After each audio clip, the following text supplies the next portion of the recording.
Hello, everybody, and welcome back to another episode of the Females Thriving Over 30 podcast. Today, we are absolutely thrilled to have a true powerhouse and an inspiration joining us. So, we have Diane Gilman, widely known as the Jean Queen, who has revolutionized the fashion industry by building an 150 million jean empire and becoming the number one selling fashion brand on HSN. Diane is not only a trailblazing designer, but also a pro-aging advocate and a breast cancer survivor. So she has spent decades empowering women, especially baby boomers, by catering to their needs and making them feel confident in their own skin. Her book, Good Genes 10 Simple Truths About Feeling Great, Staying Sexy, and Aging Agelessly, is a testament to her passion for helping women embrace their journey, no matter their age. Her story is of resilience, creativity, and unwavering determination to redefine aging. And we are so excited to dive into it with her today. Diane, welcome so much to the podcast. How are you? Thank you. Oh boy, it was so nice to meet you in London, and now here we are. I love London and the UK. I'm ready to move. I'm not kidding. We're looking forward to have you. Like, I'm pretty sure no one will complain. What shall we talk about today? There's so much to cover. So much to cover. I mean, I think I've done a little bit of like like an intro of yourself, but we always like our guests to kind of like tell us a little bit more about themselves. What are the things that they would like us to know? So a little bio. Okay, so a quick bio. I was born in 1945, and for some reason, there are children born who know their destiny from birth, from a very early age. And even without any fashion industry, really, I was born the day after World War II ended. I went around as a toddler telling everyone I was going to be a fashion designer and a big star. And my parents were not happy about that. They felt that good girls got married, had as many children as possible, and that was their life behind the man.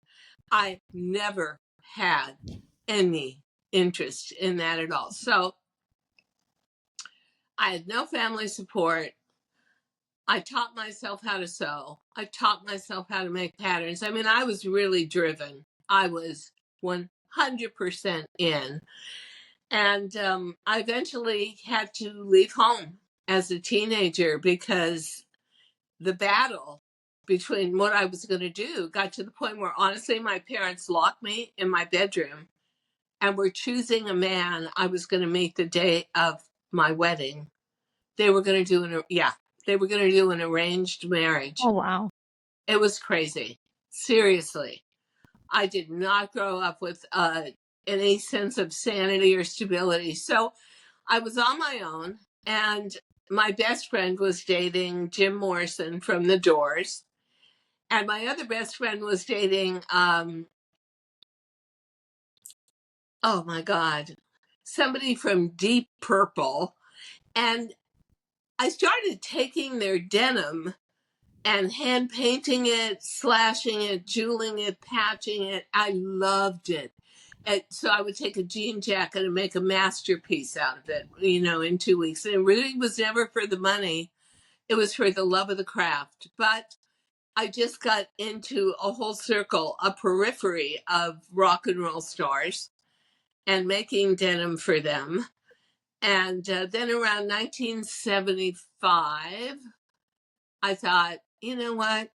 I think I better get really serious about this. Oh, it might have been 73 and come to New York. Nobody would hire me, but here, this sums up my life. No one would hire me. I told people I was talented. Gee, they just didn't want to hear it. So I realized it was a commercial industry. You had to make money. Making money for people proved to them you had talent. But in the meantime, I had to get a job at Bloomingdale's in the old ladies' girdle and bullet bra department before Madonna ever made it famous. met by accident, and everything to me in my life has been happenstance. The head of fashion at Bloomingdale's said, "Oh, I'm a designer. I've got a little collection to show you." She's like, "Oh my God, shoot me." I showed the collection. They bought $250,000 worth of 7 little hand sewn pieces by me.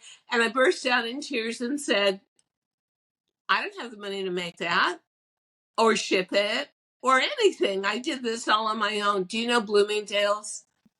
Yeah.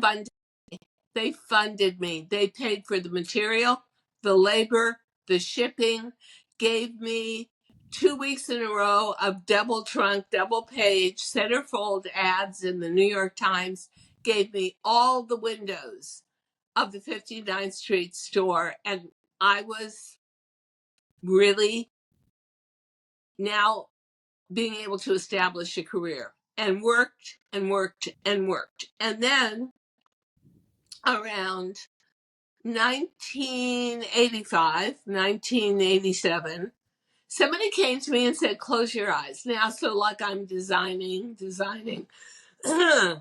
and feel this. I'm going to put something in the palm of your hand. And I said, feels like the nicest buckskin suede. And they said, no, it's washable silk. And I said, don't be silly. You can't wash silk. And they said you can now. So I was given the opportunity to introduce washable silk to America. And that's when I got in. I had a signage on the wall, my own departments in every single department store in America, plus Harrods, actually, in London. Did that for a while.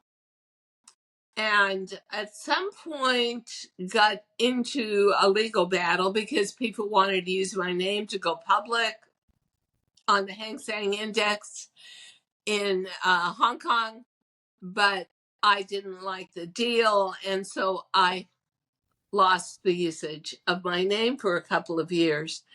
And it was really terrible, and I couldn't design legally or anything with using my name. So one day I get a phone call, and it's literally like, hi, is this Diane? And I'm thinking, who is this?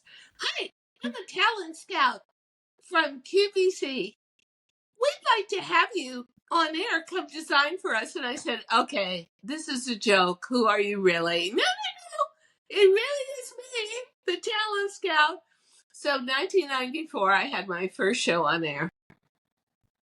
And I was very uncomfortable. I'd never been in front of a TV camera. I didn't know how to style myself for photos. It's not like today where you've got a million instruction videos on Instagram and whatever. So I did it.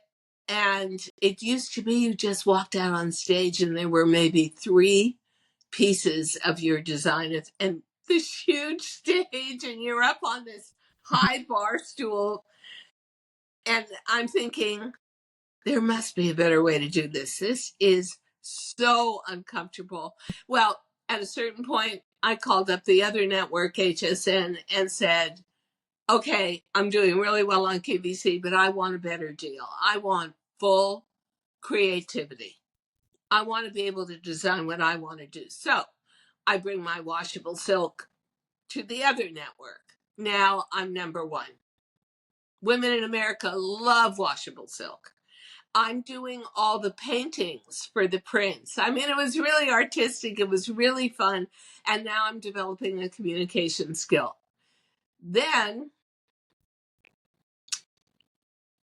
I turned 50. I turned 52. I become a widow. I'm on air. I'm still doing washable silk, but I'm now overweight, middle-aged body. And the one thing I was dependent on, I was a blue jean baby. I mean, I was a girl of the 60s and the 70s. I can't wear a jean. And so in my personal life, I'm now a widow. I want a social life, but I'm like 80 pounds overweight. No. So I started losing the weight, but in the meantime, I'm looking for a middle-aged jean, can't find one. And then suddenly one day, and I'm about 58 and a half years old, I think to myself, wait a minute, you've got a sewing room in New York. Take your own measurements. Get a custom made jean. And that absolutely changed my life. That one garment reconnected me to the energy of my youth, brought back every great memory because I was always wearing jeans. And I thought to myself, if that one garment could do all of that for me, why couldn't it do it for everybody? So I started shopping the idea in my industry. I got such kind remarks as, who wants to see fat old chicks in a pair of fitted jeans? Thank you very much for that. Of course, from men who control the industry. So we got a female CEO at the network, and she had founded Polo Jeans with Ralph Lauren. And I thought, give it a chance. Pitched the idea to her. She said, okay, I will give you 1 hour on TV to prove yourself, but not a primetime hour, 5 a.m. Eastern Standard Time on a Sunday, gloomy, dark February morning. And I think, I'm screwed. You know, who's going to be up watching? Well, they bought 5,000 jeans and 5,000 women were watching. What? We sold out of 5,000 jeans in 3 minutes. So now I become the queen of jeans, and it was amazing. So that wasn't enough for me. I'm a planner. I'm a future planner. So I think to myself, okay, we're doing incredible in America, but what about the rest of the world? QVC is all over Europe and Asia, and there's Canada, and there's Australia. So I go to QVC management and I pitch it. And I've got all the figures behind me. They know how much we're selling. And I said, please, please, please give me a country that speaks my language to begin. Give me a chance. So they gave me QVC UK. We set all-time sales records with our first shows. The point was, my attitude was, women are aging everywhere. It's a graying planet. Yeah. It doesn't matter whether you're eating fish and chips or pasta, you're still going to get the same spare tire around the middle after the change of life. Somebody needs to dress these women. Let it be me. So first UK went shot to #1. Then Milan, Italy, shot to #1. Then they opened Paris, France, #1. Dusseldorf, #1. Toronto, #1. Australia, #1. So I'm cruising along. This is pretty great. From 60 to 72 years old, I'm like at the top of the world, and I'm growing and I'm growing and I'm growing and I'm growing and I'm growing. But what I didn't know was I was also growing tumors in my breasts. I had indications I had breast cancer, but because my husband had died of cancer and I was the sole caregiver, I saw the worst side of treatment and chemo. And I was terrified, and I just didn't want to admit it to myself. So I went on and on until I couldn't anymore. And I was diagnosed. And through another just happenstance, I happened to know somebody who was a doctor who was best friends with the head breast cancer surgeon, really in America, Dr. Alyssa Port, and boom, he got me into her and she saved my life. But in the meantime, I think anytime you go through a truly traumatic experience like hearing that you may not have a life, you change. And after 50 years in fashion and 30 years on television, I thought, admit it to yourself, your life is toxic. I used to have 3 suitcases fully packed at all times waiting by the door. One for Europe, one for Florida, where HSN was, if it was going to be a long, like week long visit, one for short shows, like overnight. I mean, I was never home. I worked every holiday. I accepted every hour given to me, 4 a.m., 5 a.m., didn't matter. The answer was yes. I was building. And at a certain point, I just thought, you know what? Your life is toxic. You're not getting any pleasure out of this anymore. And frankly, tele-retail was getting a little antiquated. The internet was so strong. Um, that was 2018, 2019, and then COVID hit. Mm. So now we start broadcasting from home, and it wasn't as much interplay, it wasn't as much fun. And I thought to myself, you know what, Diane, you're already like 75 years old. Every minute counts. You have Yeah. just gotten over stage 3 breast cancer. What do you want to do with the rest of your life? And I thought, I want to do something new. For somebody like me, it's all about the building process, the exploration process. I learned all of that through breast cancer. And what I also learned through breast cancer was, and part of my third book, Women Thrive 3, which is an international anthology. That's how I met you, Soraya, for promoting the book in London. I realized it doesn't matter whether you're a princess, queen of jeans, or a pauper, or someone like Kate Middleton. Cancer is a great leveler, Yes. and it is a great alarm clock, the life alarm clock, the spiritual alarm clock. So, who do you want to be going forward? What do you want to do going forward? And who do you want to help? Because I felt that my cure or remission was an incredible opportunity to pivot on my life, and I wanted to do it the right way. And I was so, so grateful for being vital again, well again. So I decided I wanted to help women, and I wanted to become a warrior for ageism for females. So I just walked myself to management at the network and said, you may not understand this, but I want to step back from this life. I'm not happy, people. Not happy. And nobody could believe it. I've been number 1 for so long. But for somebody like me, I think with my kind of energy, number 1, staying the same is the worst thing you can do. Yeah. I mean, I could have done these programs on TV in a coma.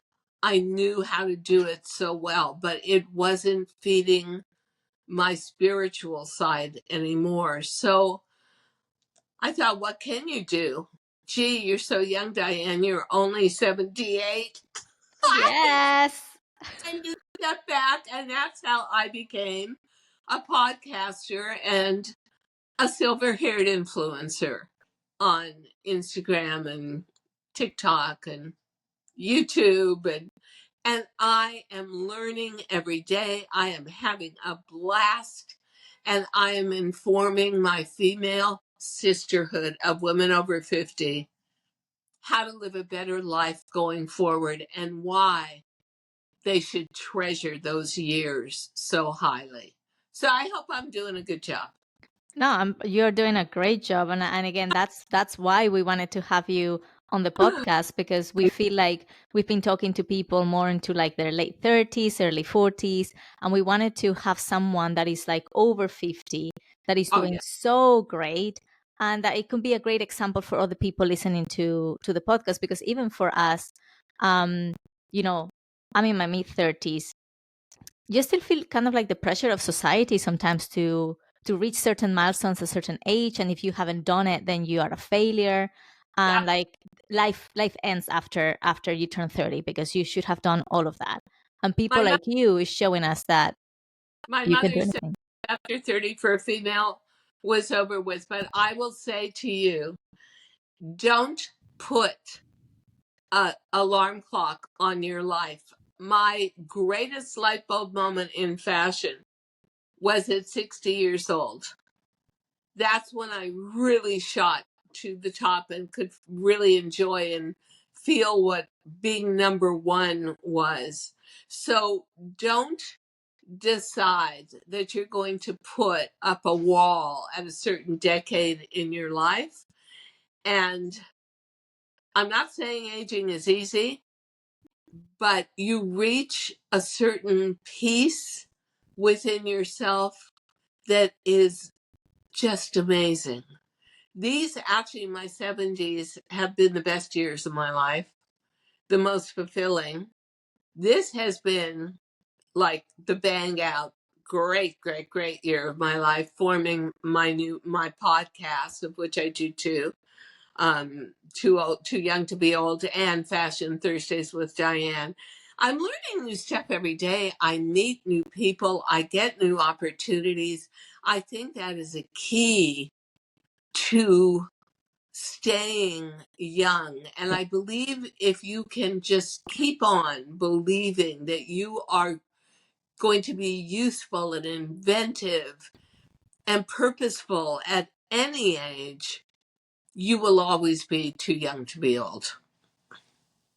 What I found really inspiring, like a quality of yours that I think is something I would like to touch on, is the fact that no matter when you told your story, there's so many times in your life where life pushed against you and what you wanted to do. So you knew you wanted to be in fashion, but your first obstacle was your parents. And then it was you moved to New York and nobody wanted to employ you. You had all those times where life tried to stop you from doing what you were Yeah. meant to do. What would you say? I bet there's so many people listening to this who have like a passion or a purpose that they feel like they need to fulfill in life, but might not be as resilient as you are. So, what would you say to those people? First of all, I had to come to a conclusion at a pretty young age that if you didn't recognize my talent, you just weren't meant to go on this part of the journey with me. Bravo. Because I have talent and it was so important to me. I used to liken it to being a surfer because I grew up in Southern California with guys I knew that were just obsessed with catching the perfect wave. And I felt that designing the right thing, like the middle aged gene, the GG2 gene, it was like riding the biggest perfect wave. It was so fulfilling. Don't cut yourself short. Don't ever, and I never use any kind of internal language like, oh, you're too old. Oh, you're over the hill. Oh, you can't. Why start that now? Give yourself the room, give yourself the respect, and you will eventually, if you believe in yourself, garner and attract like a magnet other people who will believe in you. Always be authentic and don't be scared of growing older. I know so many girls in their 30s and early 40s who are terrified of growing older, but really and truthfully, the latter years have been the best years of my life. Mm-hmm. And I will tell you also that if you hear in your lifetime, as I did, oh, you've got cancer, cancer is not a death sentence, not today. No, not today. Cancer is a bleep on the screen, a small fence you can hop over, and don't let any part of your life take over your entire life. I never let cancer do that. I saw breast cancer as a compartment in a compartmentalized life, and I was never going to let it bleed over the edges or become overwhelming. I said, okay, that's this part of my life. And what am I going to learn from it? Because I'm going to see it as a life lesson rather than a tragedy. And I will tell you a very interesting story about that. And I'll make it quick. So I never cried when I got the diagnosis, which was a terrible diagnosis. And I never cried or felt sorry for myself. I couldn't afford to through any of the treatment. I met women who were getting treated. I was at the height of my career at that point. I was always used to first, first class and being treated like a minor star, and being on TV is its own kind of stardom to begin with. And I used to come for treatment very often where there was a woman who was a battered wife and homeless and living in a homeless shelter, but coming in for treatment at the same time. And I really learned empathy. But the one time I burst out in tears and cried for a long time was very recently sitting in front of my TV set during a break in podcasting. And suddenly there's Kate Middleton on TV in a pair of jeans and a simple striped sweater. And I'm thinking, that's nice. She's wearing jeans. That's really good for business. And she announces she has cancer. And I thought, and that was why I entitled my book, Women Thrive 3, the anthology, From Princess to Pauper. There will be something in your life that is the great leveler that makes you understand you are part of a community. You are not alone, but if you are able, you should be in a position where you can motivate yourself to help other women feel better about where they're at and to give them advice and universal support. And Kate Middleton being ill with cancer blew me away. I thought, my God, no matter how beautiful, how charming, how privileged you are, doesn't matter. There will be blows dealt to you in life where you are going to have to rise up to your very best self to Yeah. deal with them. And then when I came through it, I have lived under a moment by moment umbrella of gratitude ever since, and realized that my podcast, my videos, everything I do on YouTube and Instagram is for my female community and making them feel better about the life they're living in the moment. I'm not saying I'm Mother Teresa. I'm not. But I am somebody who was deeply changed by the journey and feel that I was given a second chance at life to help everybody around me who would listen. Yeah, exactly. And I mean, one thing that I was talking to Jasmine this morning, I was like, I cannot believe that actually we're recording this podcast and tomorrow it starts Breast Cancer Awareness Yeah, Month. It's yeah. kind of like perfect. And what you just said, I feel very represented, right? Like you have something that happens in your life that kind of like is that leveler, and then you can choose to either wallow on it or use it to help others. So what you're doing is absolutely incredible. This is what we're trying to do with the podcast as well, trying to help other women that might be going through the same kind of things that we are going through, or other people, or our guests are going through. And one of the things that you said before is um, people is scared of aging, right? I feel like everybody feels like once you reach a certain age, you have reached your peak. There is nothing else that you can do. Now you cannot be pretty. You cannot dress this way or this way. So obviously, you creating those jeans for middle-aged women, it's incredible because we don't see that much out there for people. Like most of the fashion is for like the younger Oh, generations, right? yeah. Luckily now with social media, you start seeing people more your age styling different things and wearing different stuff. But I still feel like there is a gap in fashion.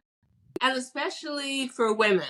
Yeah. Men seem to be accepted at any age, Yeah. but women are after the age of 50, you're sort of shoved aside. And now, we have the situation in America is so different, and women feel so threatened with their rights to their own bodies being taken away. Oh my God, yes. And it sort of is, now that you're not reproductive anymore, you're useless. So now, oh my God, on top of everything else, we've got that to fight too.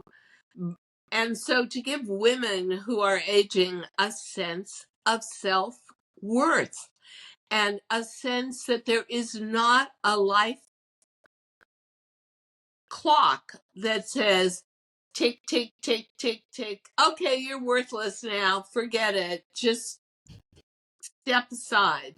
No, we are a graying planet. We are living longer. We are working longer, and we need to be able to enjoy our lives longer. And if I'm one of many who can give any kind of guidelines or put down stepping stones that you can step on afterwards to get into a better headspace and spiritual space while you're aging, then I am super, super glad to do that. I feel like what I've got there from speaking to you is all of this is very much an internal job. Like you have to believe in yourself and that you're talented and that you've got the ability to do what you want to do. And you have to believe that you have value no matter what age you are at. I think regardless of, we're always going to have these external influences that are making us think, you're too old for this, or you're not going to achieve your dreams, or you can't do that. It's really an inside job, isn't it? In terms of how you feel about yourself is Oh, it's everything. going to help you. No one's going to help you. And society doesn't teach us to value life. But I will tell you that for me, after breast cancer, and I look back on breast cancer, and it wasn't a walk in the park, that's for sure.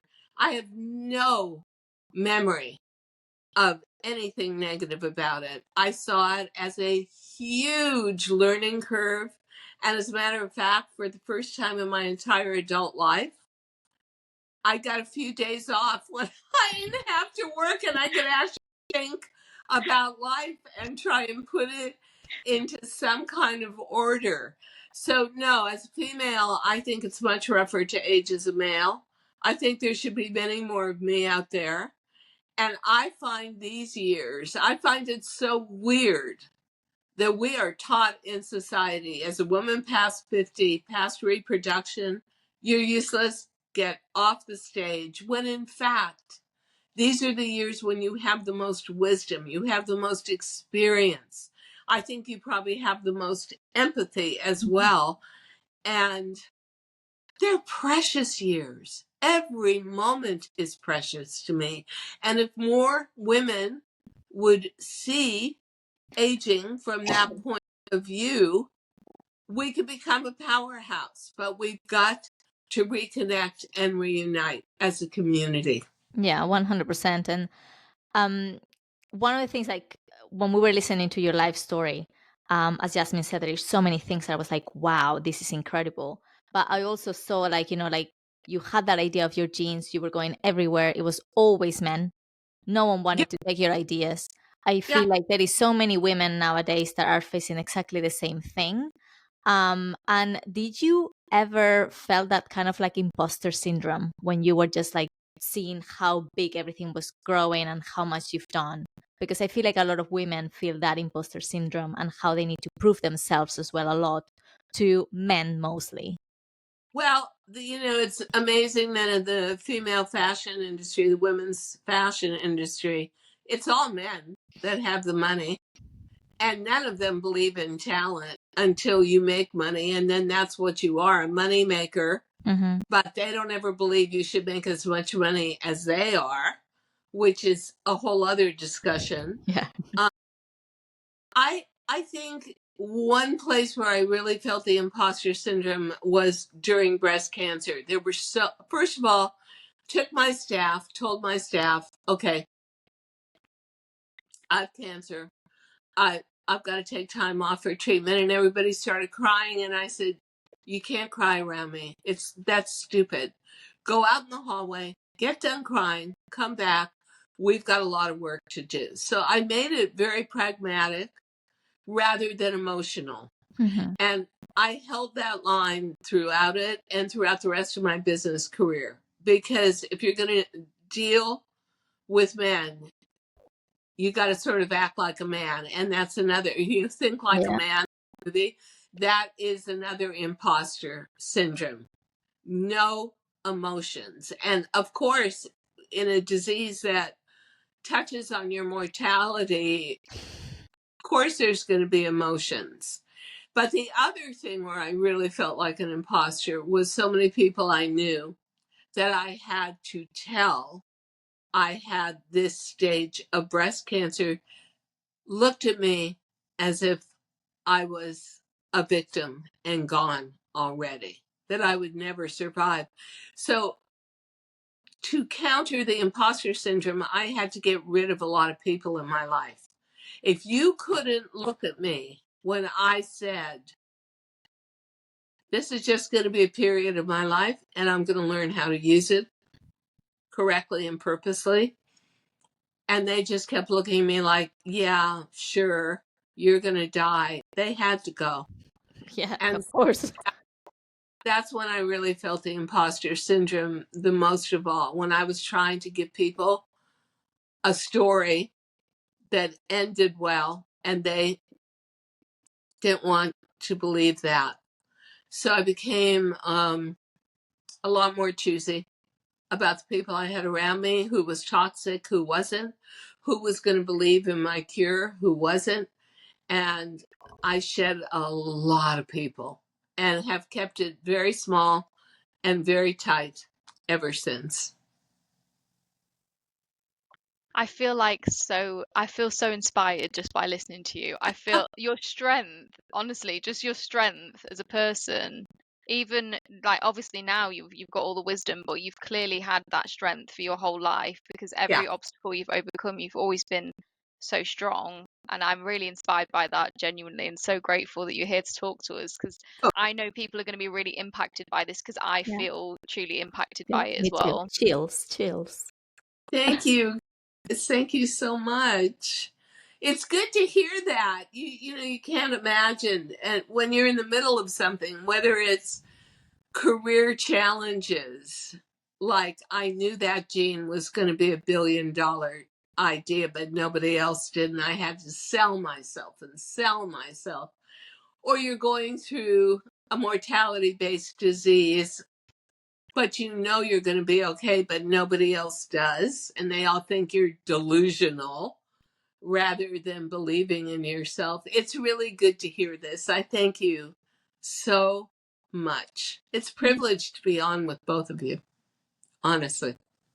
I guess you really need to believe in yourself because no one else is going to believe in you. So you need to be that Yeah, cheerleader for yourself. yeah, you do. And whether you're somebody who's nurturing children as a female, or you're someone like me who nurtured my talent as if it was my beloved child my whole life. Um, Believing in yourself leads to authenticity. Authenticity leads to power. And it's not about power grabbing, but you need a certain amount of power in your life to be believable and to shape your destiny. And I'm a big believer that we are all born with a destiny. And it is, I was just fortunate. My destiny was so strong in my psyche, even as a toddler, that I had to follow it. I had no choice. Just like many women really want a child, and that is their destiny, and they have no choice. They've got to do that to feel fulfilled. So, first and foremost, I think, is recognizing that no matter what age you're at. And the last thing I would say is never, ever, ever say to yourself, oh, I'm too old. I know so many people that step on their own opportunities because they don't think that it's appropriate at a certain age. You know, I hope I live to be 100. And my friend Iris Apfel, who became the accidental icon on Instagram at the age of 85 and lived to be 103. She just passed. How do you know what's in store for you if you don't give yourself a chance? How do you? Exactly. The best part of my life started at 60 when I developed that middle aged gene and I became a superstar in my area of fashion. So never say never. It ain't over till it's over. Exactly, exactly. Don't listen to anybody else. Just listen to what you want to do and just go for it. Yeah. I feel like I'm going to go home and just like conquer the world after this. I'm going to be up all night writing business plans. So Saraya, should we go through our final kind of questions? Yes, go ahead. You Oh, can do you start. not? Oh, am I doing the final questions? Any Do final you have questions? them? Oh, I can do Yeah, it. okay. So obviously this podcast is for mostly female over 30.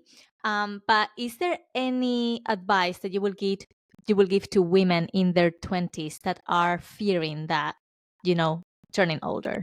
The first thing I would say is if you're fearing aging, then get a grip on yourself. Like I, for some reason, in a strange way, knew that I was going to have a voice in old age. I don't know how I knew it, but I knew it. I wanted to because I watched my mother miserable as she grew older and always saying to me, life is over with for a woman at 30. If you're not married with kids at 30, your life is done. It's not worth anything.